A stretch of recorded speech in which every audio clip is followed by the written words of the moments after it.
Games need to no longer be thought about like a time-wasting hobby that is also a money suck, and it's like one of those things where you budget out, I guess I'll waste $200 this month, it's okay, it's not that bad. Two, I'm going to invest $200 a month in games, I'm gonna get a return on those investments, and I'm gonna be getting a return on the time that I spend playing these games. Because that is how gaming is changing. It's one of the most exciting things ever. Let's talk about how the blockchain, how Ethereum, how smart contracts are just absolutely revolutionizing gaming, revolutionizing ownership, and how it is working in specific tangible games that exist today.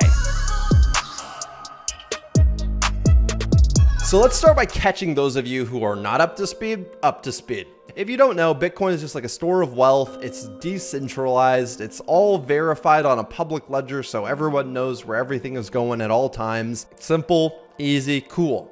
But then Ethereum comes along, and Ethereum allows you to literally program the cryptocurrency. And that means that you can have smart contracts. Like if I give you this, I get that in return. And it's automatic and trustless, which means you don't have to trust anybody because it's decentralized. And that is enabling gamers or game programmers to program items, parts of their game, tokenize them into NFTs, and then allow players to actually own. NFT, by the way, stands for non-fungible token. It's like a unique Ethereum asset. That allows players to literally buy and own things that are in games and really own them. Not like ownership is today, where you don't really own anything and video game companies can delete your account. You're not allowed to sell stuff that you bought to anybody else because the game companies want everything to be bought from them directly. So yeah, everything, all of that changes, which means that if you invest into an item in a game and you're getting it as an NFT and you stop playing the game, you can sell that item, and as long as the item still has the same utility and the game still has the same or a growing player base, then you're going to be able to get everything that you invested into the game back out of it, because someone else is going to find the same value in those items that you found. So now that we've caught you up to speed on that, let's talk about Axie Infinity. So Axie Infinity is a blockchain-enabled trading card auto battle game. It's kind of like Pokemon, except that it's on the blockchain. With Axie Infinity, personally, I've been able to earn $10 a day playing for only 2 to 3 hours. So I've really been enjoying it. I've been having fun, and for third world countries, man, blockchain gaming is just going to revolutionize anything, because I am 100% certain you can currently earn more money playing Axie Infinity than you can in a lot of third world economies participating in those economies, which, yeah, it's going to bring a lot of people out of poverty, I think. So now let's talk about another game, which is Mirandus. And Mirandus is a completely different concept. It's not a trading card, auto battle, breeding game at all. It is a massive multiplayer online role-playing game, kind of like World of Warcraft, except it is also built on the blockchain, which is super cool. So the developers of this game are trying to create an economy where everything is owned by the players, from the land itself to the buildings like inns or taverns or forges.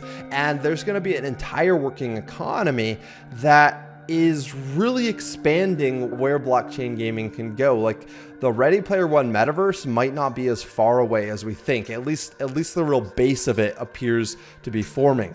And yeah, I feel like in the future, a lot of wealth is going to be stored in these games. I personally bought 17 taverns in Mirandus. I want to create a tavern chain in the world. And I also bought a Majestic Forge. So in total, I've invested $25,000 into this game, which sounds crazy if you're thinking about gaming in the old context. If you're thinking about it as this meaningless pastime that is just a money suck, then spending $25,000 on a game is the most ridiculous thing ever. But what gaming is changing. It is turning into something else. And yeah, I don't know how our great grandkids are going to think about gaming, but they're not going to be thinking about it the way that we're thinking about gaming.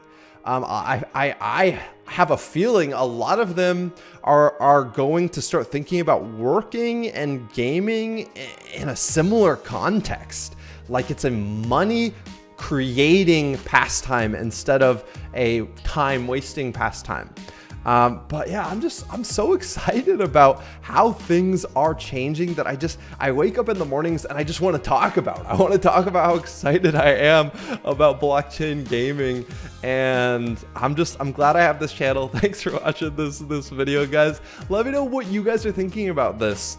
What's making you the most exciting about blockchain gaming? What types of blockchain games do you hope are made? And do you understand kind of how the economics of all of this work, or do you want kind of a more in-depth video? Because I could dive into, for example, the economics of Axie Infinity and explain exactly how it all works. Some of you might find that interesting. Let me know. But if you enjoyed this video, hit thumbs up. I'd really appreciate it. Also, hit subscribe if you're not subscribed already, and click that notification bell, and you'll be notified when I post new blockchain gaming content. I'll see you guys next time, guys. Have fun in the meantime, enjoying roaming the metaverse.